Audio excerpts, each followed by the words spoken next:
자, 예배를 잘 드리면 복을 받는다. 그런 제목으로 두 번째 하나님의 말씀을 전가하겠습니다. 제가 잘 아는 교수님 한 분의 이야기입니다.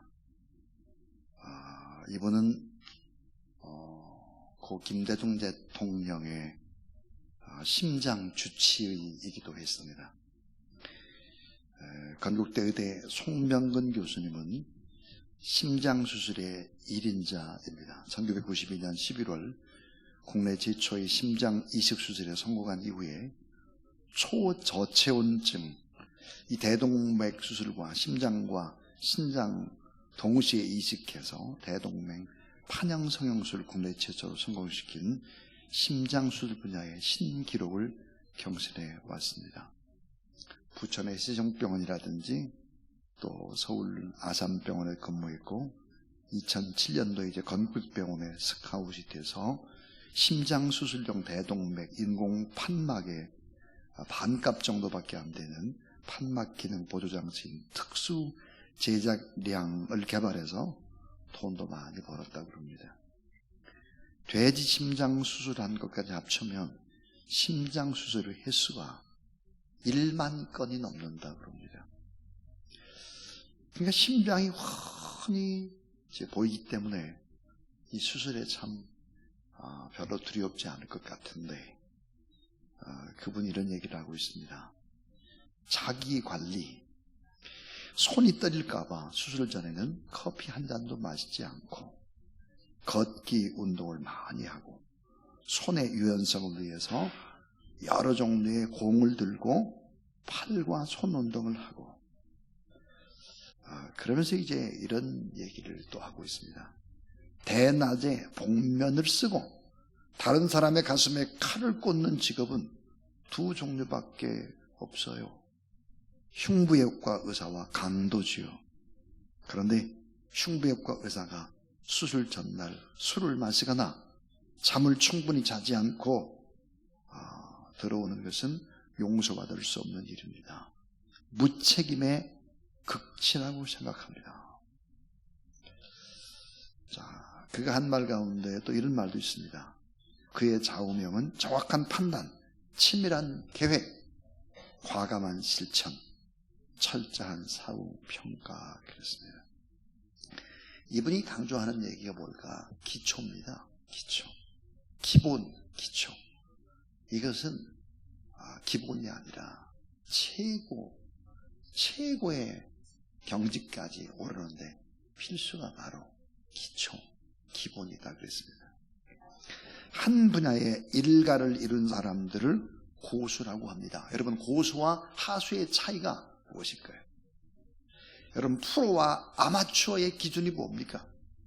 그것은 철저한 기본이 되어 있느냐, 자기 관리가 철저히 잘 되어 있느냐 하는 것이죠. 자, 동시에 여러분, 자기만의 한계 상황의 벽 앞에서 그 벽을 뚫고 나가본 경험들이 매우 중요하다 그랬습니다. 고수와 하수의 구분 가운데 또 하나가 뭐냐면 바로 감정의 기복이다 그랬습니다. 감정 기복이 계속 올라갔다 내려갔다 하는 거예요. 누가? 하수가. 그래서 여러분, 기초가 참 중요하다 그랬는데 이 기초는 미래의 행복을 지탱해주는 힘이고 기초는 위로 옆으로 뻗어나가는 뿌리와 같다 그랬습니다. 기초는 튼튼해야죠. 기초는 끝까지 가야 하는 거예요. 끝까지. 처음만 기초를 잘 쌓는다고 해서 되는 게 아니에요. 끝까지 기초. 중간에 바뀌거나 중간에 빼버리면 붕괴된다. 기초는 튼튼해야 하며 끝까지 가야 된다. 그 기초는 결정적으로 중요한 핵심 중에 핵심이 바로 기초다 그랬습니다. 여러분, 신앙생활도 마찬가지입니다. 기본, 기초, 생 기초가 안 된 사람들, 이런 사람들이 리더가 되거나 이런 사람들이 어떤 책임을 맡게 될 때 이거 보통 문제가 아니죠. 여러분, 신앙생활에 있어서 정말 결정적으로 중요하게 여겨야 되는 것이 뭘까? 당연히 믿음이죠. 믿음. 하나님의 말씀을 절대 진리로 붙잡고 믿음을 키워가는 것입니다. 근데 그 핵심이 뭘까요? 예배죠. 예배. 이 예배 생활을 바르게 잘 할 수 있다면 모든 것에 있어서 성공할 수 있어요. 반드시 그렇습니다. 자, 오늘 본문에 나오는 다윗, 그는 누구일까? 신앙의 기초가 잘 된 인물이죠. 그는 3000년 전의 인물입니다. 그런데 여전히 중요한 하나님의 사람이죠. 성경에 보니까 그 이름이 몇 번이나 등장하나 500번 이상이 등장을 합니다. 특별히 구세주요 메시아인 예수 그리스도마저도 다윗의 자손이라고 말씀했습니다. 왜 다윗이 그렇게 유명할까? 자, 이스라엘 민족이 가장 기쁠 때에도, 가장 슬플 때에도 다윗을 상징하는 육각별을 주고받습니다. 자, 한번 화면을 잠깐 보세요. 저 육각별입니다. 저 육각별. 자, 이 다윗을 상징하는 이 별을 선물로 주는 거예요. 언제? 결혼식 때. 또 가장 슬플 때. 누가 죽었을 때. 무덤의 관보에 언제나 등장하는 것이 다윗의 별입니다.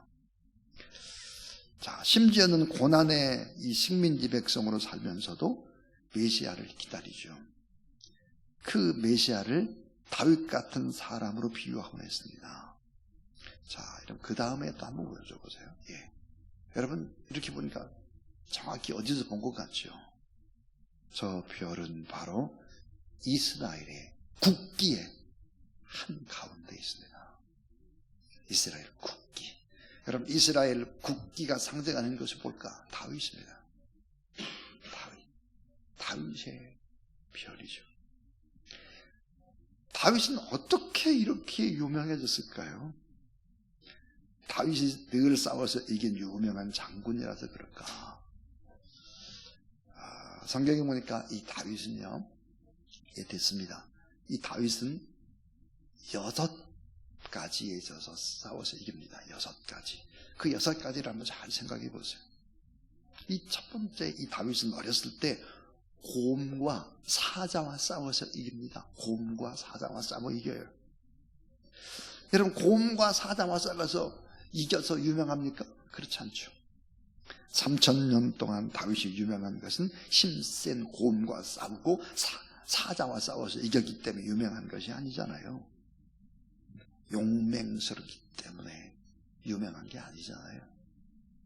자, 두 번째는요, 다윗은 백전노장인 골리앗과 싸워서 이깁니다. 골리앗. 결코 한 번도 진 적이 없는 블레셋의 백전노장 골리앗. 이 다윗에게만 졌죠. 유일하게 싸움에서 진 것이 골리앗에게는 정말 가슴 아픈 일이었죠. 다윗이 그 같은 골리앗을 때려 눕힌 것이 3000년 동안 그렇게 다윗이 유명한 이유일까? 그렇지 않죠. 이 세 번째는 다윗은 사울 왕과도 싸워서 이깁니다. 여러분, 사울이 누굽니까? 이스라엘의 제1대 왕입니다. 국가의 권력을 통치하는 최고의 힘 있는 자죠. 능력과 권세의 왕인데, 이것은 힘센 곰이나 사자와 비교할 수 없는 힘, 사울에게 있습니다. 용맹스러운 사자나 군대를 가진 사울, 노련한 장군, 이것과 비교할 수 없는 사울은 절대 권력의 힘을 가지고 있습니다. 그런데 다윗은 사울왕도 이기죠. 승리합니다. 이것도 놀라운 일인데, 그래서 사울은 다윗을 죽이기 위해서 결국은 안간 힘을 쓰고 결국 3000명의 특공대를 만들어가지고 다윗의 뒤를 따라다닙니다. 그럼 다윗을 죽이지 못하죠. 자, 여러분, 사울을 이긴 것, 이게 3000년 동안 이게 유명한 거냐? 이게 그렇지 않아요. 네 번째는 다윗은 그 누구도 차지하지 못했던 땅, 그 유명한 성, 예루살렘 성, 그 성을 탈환한 전투에서 승리합니다. 자, 여호수아도 예루살렘 성을 탈환하지 못했습니다. 이 다윗은 600명의 자기 부하를 거느리고 수백 년 동안 점령하지 못했던 예루살렘 성을 점령합니다. 이겼죠. 이기 때문에 다윗이 3000년 동안 유명하냐? 그렇지 않죠. 이 다섯 번째 생각해 볼 수 있는 것은 이 다윗은 자기 아들 압살롬이 다윗의 신하들을 꾀해서 반란을 일으켰습니다. 울면서 맨발로 예루살렘을 떠나가죠. 그러나 다시 예루살렘을 차지합니다. 무슨 얘기예요? 반역자와 싸워서 또 이겼어요. 반역자들. 자기 아들과 싸워서 이겼습니다. 여러분, 싸워 이긴다는 게 쉽지 않죠. 쫓겨나갔던 왕이 다시 승리해서 돌아온다?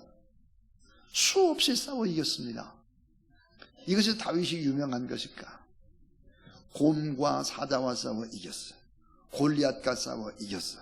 사울왕과 싸워 이겼어. 누구도 난공불락의 성이었던, 점령을 못했던 예루살렘 성을 점령해서 싸워서 이겼어. 자기 아들 그리고 반역자들과 싸워서 이겼어. 이거 가지고 3000년 동안 유명하냐? 그게 아니죠. 여섯 번째, 자기 자신과의 싸움에서 이겼습니다. 그는 늘 자기 자신 스스로를 성찰할 수 있는 사람이었습니다. 주여, 내가 무엇을 바라리까? 나의 소망은 주께 있나이다.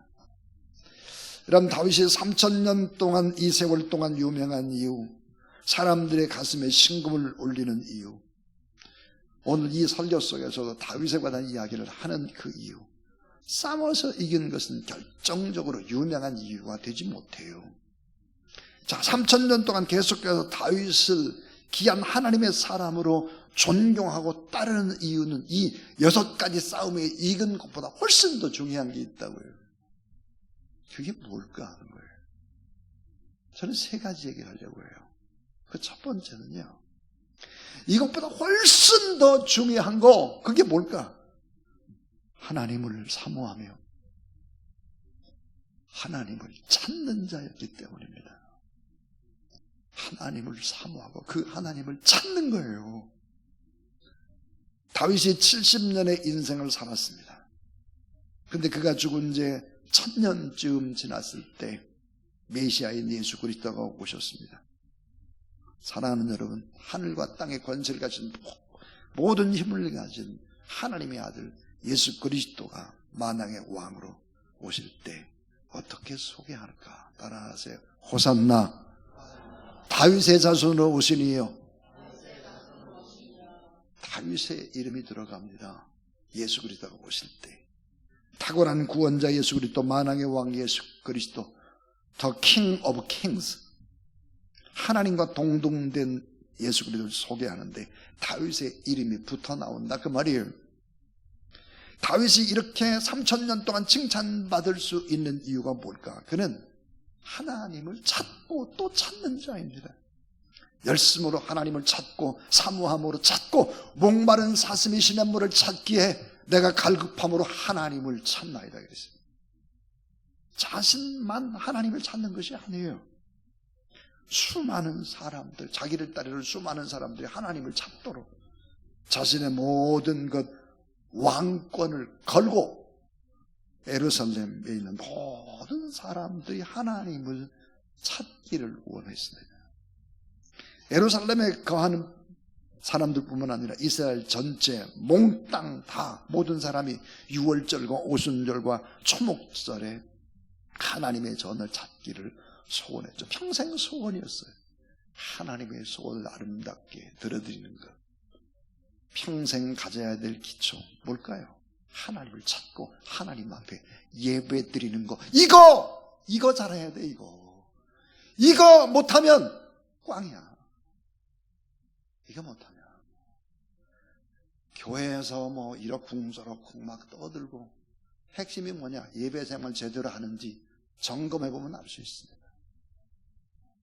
예배는 그토록 소중한 것입니다. 성공하고 뭐 왕이 되고 엄청난 나라를 정복하고 이런 것보다 훨씬 더 중요한 예배는 뭘까요? 일상 속에서 구별해서 하나님 앞에 나가서 하나님 앞에 서 있는 시간입니다. 자, 우리 그렇게 얘기해. 모든 일상생활이 다 예배해야 된다. 맞는 말 같지만 틀린 말입니다.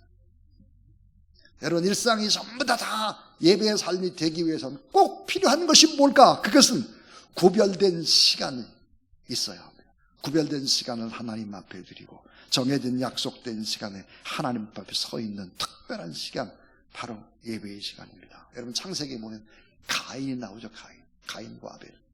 가인이 동생 아벨을 쳐 죽입니다. 살인한 것입니다. 하나님은 가인을 찾으시나 가인은 큰 잘못을 범했기 때문에 결국은 숨죠. 얼굴을 피합니다. 하나님 앞에 나오지 못하고 숨어요. 얼굴을 들 수가 없죠. 부끄러움 앞에. 사랑하는 여러분, 다윗도 역시 죄를 짓습니다. 우리아를 죽이도록 하는 죄악을 저지르죠. 엄청난 실수, 살인하는 죄악입니다. 간음죄를 범합니다. 거짓 증거이죄, 10계명 가운데 통째로 3계명을 짓습니다. 3가지. 그러나 다윗과 가인이 근본적으로 행동하는 것이 딱 하나가 있습니다. 가인은 어때요? 하나님을 피해버려요. 다윗은 어떻습니까? 하나님 앞에 또 나오는 거예요. 회개하면서 하나님 앞에 서는 것입니다. 다윗은 수많은 전쟁에서 승리했고 많은 국민들의 신뢰를 받아서 국가의 권력을 얻었지만 윤리적으로 도덕적으로 그는 실격입니다. 잘못을 저질렀죠. 자, 가인이 아벨을 쳐 죽인 사건이나 다윗이 우리아를 전쟁터에서 일부러 죽게 만든 것이나 똑같은 살인입니다. 그러나 가인은 하나님을 피합니다. 다윗은 하나님을 찾는 자였다는 것이죠. 사랑하는 여러분, 오늘의 사회나 동서고금을 막론하고 윤리와 도덕은 너무 중요합니다. 그러나 그것이 전부 아닙니다. 윤리와 도덕보다 훨씬 더 중요한 것이죠. 그것은 하나님이 보시는 기준과 세상의 기준은 다르다라고 하는 것이죠. 죄악을 저질렀다고 해서 세속적인 법의 잣대를 재보면서 기준에 못 미치는 너무나 형편없는 추악한 범인이라고 막 저질스럽다고 이렇게 공격만 해서는 안 되는 것이 있습니다. 하나님 앞으로 나오고 부족해도 죄를 범해도 넘어지고 실패하고 잡아도 빨리 서둘러서 주님 앞에 나오는 것입니다. 이 다윗은 사울의 공격을 받았을 때 블레셋 땅으로 피합니다. 그래서 살기 위해서 어떻게 합니까? 블레셋 왕 아기스 앞에서 침을 질질 흘려요. 그리고 죽은 채 흉내를 냅니다. 그러니까 아기스 왕이 오조 미쳤네. 야, 치워. 자, 여러분, 침을 질질 흘리고 자존심이 다 망가질 대로 다 망가졌습니다. 그는 너무나 하나님의 사람답지 않게 행동하는 처참하고 비굴한 모습을 보입니다.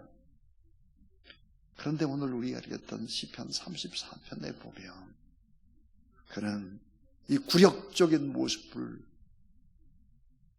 끌고 하나님 앞으로 나가는 것입니다. 자, 우리가 읽은 시편 이 34편 표제어가 그렇게 얘기하죠. 아기스 앞에서 미친 척하고 난 다음에 지은 시예요. 자, 시편 34편 오늘 우리가 읽은 9절과 10절, 너희 성도들아 여호와를 경외하라. 저를 경외하는 자에게는 따라하세요. 부족함이 없도다. 뭘 부족함이 없어? 침 질질 흘리고 미친 척하는 놈이 부족함이 없대. 그러면서 이렇게 말해요. 젊은 사자는 궁핍하여 줄일지라도. 여러분, 젊은 사자가 어떻게 궁핍해서 줄여요? 늙은 사자가 궁핍하고 줄이지. 힘 있는 젊은 사자는 어떻게 줄일 수가 있어요? 그런데 강조하죠. 젊은 사자는 궁핍하여 줄일지라도. 따라하세요. 여호와를 찾는 자는 모든 좋은 곳에 부족함이 없으리로다. 굴욕적이고 죽을 것만 같고 너무 힘들고 내가 초라하고 그렇게 할 때도 하나님을 찾는 거예요. 너의 성도들아 여호와를 경외하라. 저를 경외하는 자에겐 부족함이 없도다. 젊은 사자는 궁핍하여 줄지라도 여호와를 찾는 자는 모든 좋은 것에 부족함이 없으리로다. 부끄럽고 자존심이 망가진 순간에도 다윗의 위대함은 하나님 앞에 나오는 겁니다. 하나님을 찾으면서 너무나 간절히 하나님께 고백합니다. 뿐만 아니라 엄청난 실수를 저질렀을 때도 다윗은 역시 답답한 마음을 가지고 자기에게 실망한 마음을 가지고 주님 앞에 나오는 거죠. 시편 51편, 이 시편 51편은 바세바의 남편 우리아를 죽이고 난 이후에 지은 시죠. 하나님이여 주의 인자를 쫓아 따라하세요. 나를 긍휼히 여기시며 주의 많은 자비를 쫓아 내 죄를 도말하소서. 3000년 동안 유명한 결정적인 요인이 뭘까? 하나님이 그를 사용하는 결정적인 이유는 뭘까? 그 근본, 그건 하나님 앞에 나가는 거예요. 하나님 앞에 모든 허물과 부족함과 추함을 하나님 앞에 아뢰는 것입니다. 하나님 앞에 서서. 여러분, 하나님 앞에 서는 것을 소홀히 하면 안 됩니다. 이것은 기초요. 이것은 끝까지 가야 할 일입니다.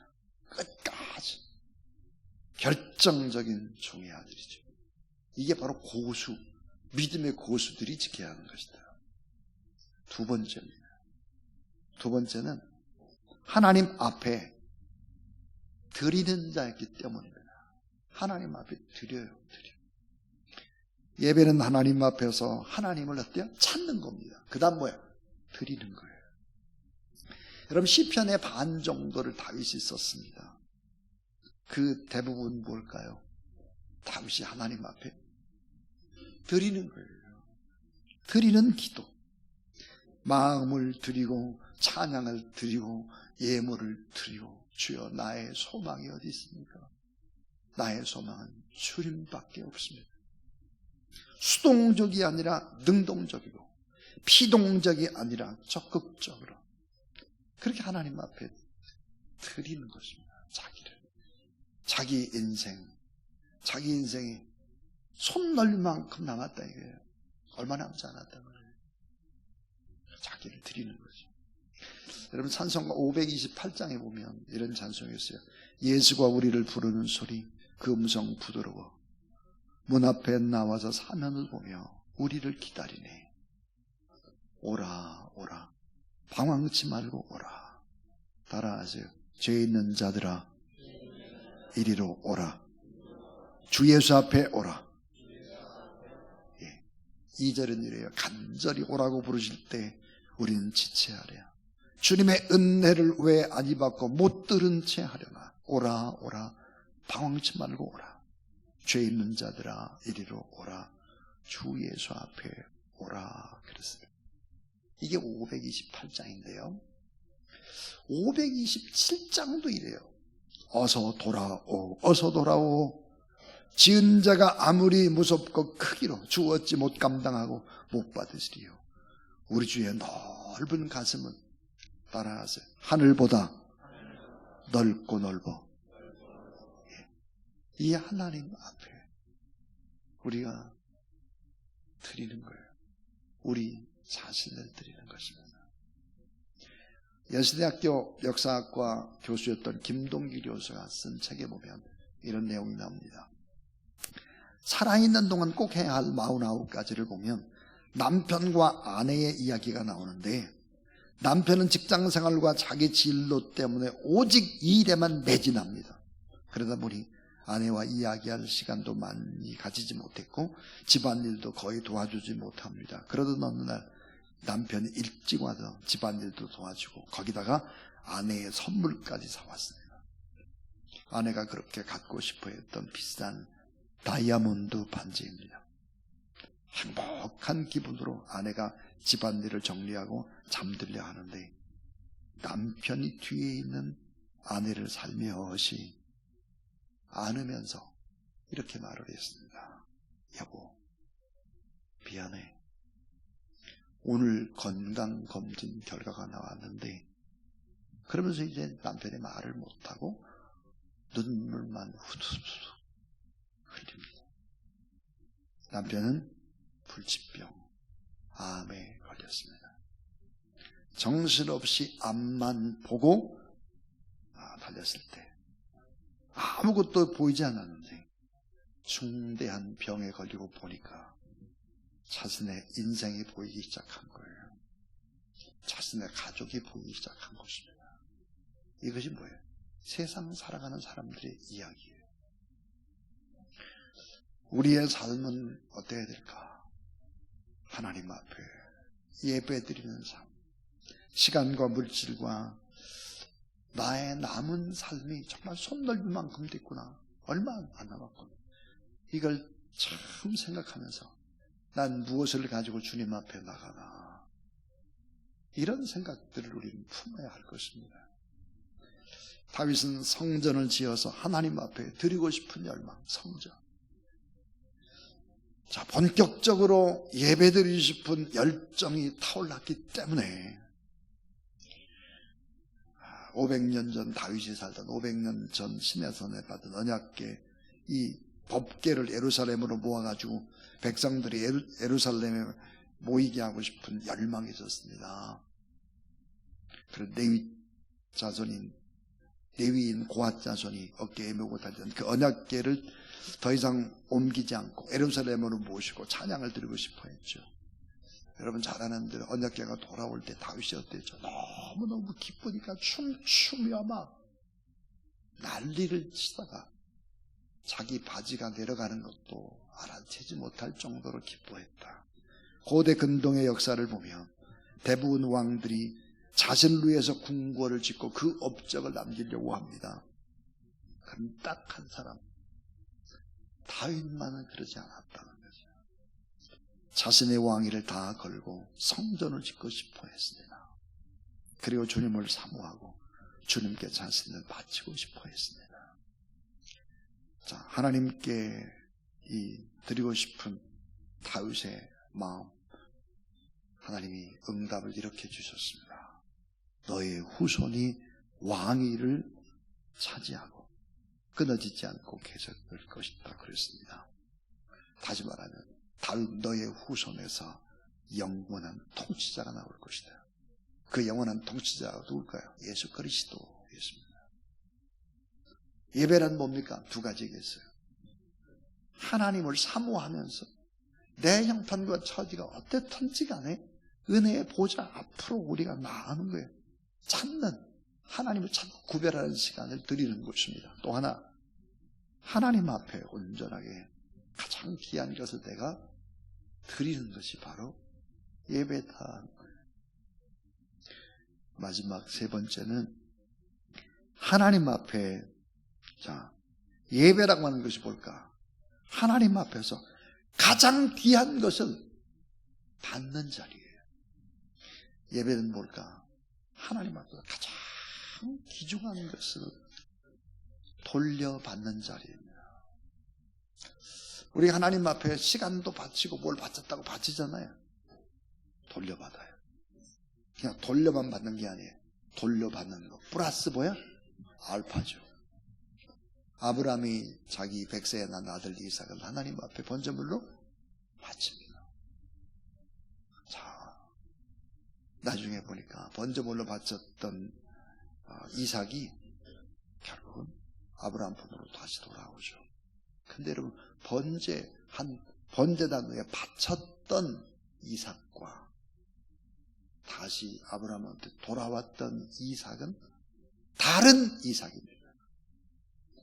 이삭은 죽었다가 다시 살고, 아버지 아브라함이 얼마나 주님을 사랑하는지, 하나님을 정말 찾고 하나님 앞에 가장 소중한 모든 것들을 바치는지를 생생하게 아들 이삭은 그 모습을 보았습니다. 그리고 아브라함과 이삭이 함께 그 제단에서 하나님의 음성을 들었어요. 생육하고 번성하고 땅에 충만할 것이다. 원수마귀 세력들이 있지만 반드시 이길 것이다. 이런 말씀을 똑같이 듣죠.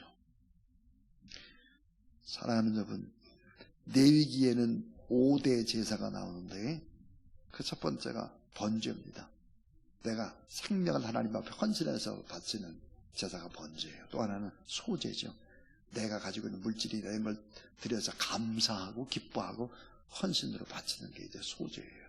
그 다음에 화목제예요. 모든 사람과 관계를 회복하고 하나님 앞에 감사하면서 소원을 이제 드리는 거죠. 이게 이제 화목제입니다. 이 세 가지의 제사는 뭘까요? 따라하세요. 자발적인 감사와 헌신. 이건 자발적으로 하는 거예요. 내가. 그런데 여러분, 두 가지가 남았죠? 네 번째 제사가 속죄죄입니다. 속죄죄. 내가 하나님의 정한 법을 어겼어요. 하나님 앞에 속죄죄. 나 자신이 회개하는 것입니다. 이게 속죄죄예요. 하나님 앞에 이 죄를 범한 거, 속죄죄. 또 하나가 속건제인데, 이 속건제는 이웃에게 손해를 입힌 거, 이게 속건제예요. 그래서 손해를 배상하면서 하나님 앞에 드리는 게 바로 이제 속건제인데요. 자, 속죄제가 뭐예요? 나 자신의 회개예요. 속죄제가 뭐죠? 속건제가 뭐죠? 이웃에게 지은 죄를 회개하는 거예요. 그런데 여러분, 우리가 잊지 말아야 될 것이 뭘까? 속죄제와 속건제는 의무적으로 반드시 틀림없이 필연적으로 드려야 되는 제사입니다. 내가 하나님 앞에 잘못을 성찰하는 거 필연적인 거예요. 이웃에 내가 조금 나쁜 말이라도 했고 또 하지 말아야 될 말을 했다. 그럼 그걸 회개해야 되죠. 이 속죄제와 속건제는 의무적으로 반드시 드려야 되는 제사였다 그 말이에요. 만약에 속죄제나 속건제를 드릴 돈이 없다, 재물을 살 수가 없다, 힘이 비치지 못한다, 그러면 성경에 보니까 보리 한 웅큼이라도 보리 반드시 들고 나와서 뭐야? 용서를 받지 않으면 안 되는 필연적인 제사, 필연적인 예배였습니다. 그래야 뭐야? 사출말이 가능한 거예요. 그래야. 자, 인간이 드리는 재물이 탐나서 하나님이 이런 말씀을 하신 분이 아니죠.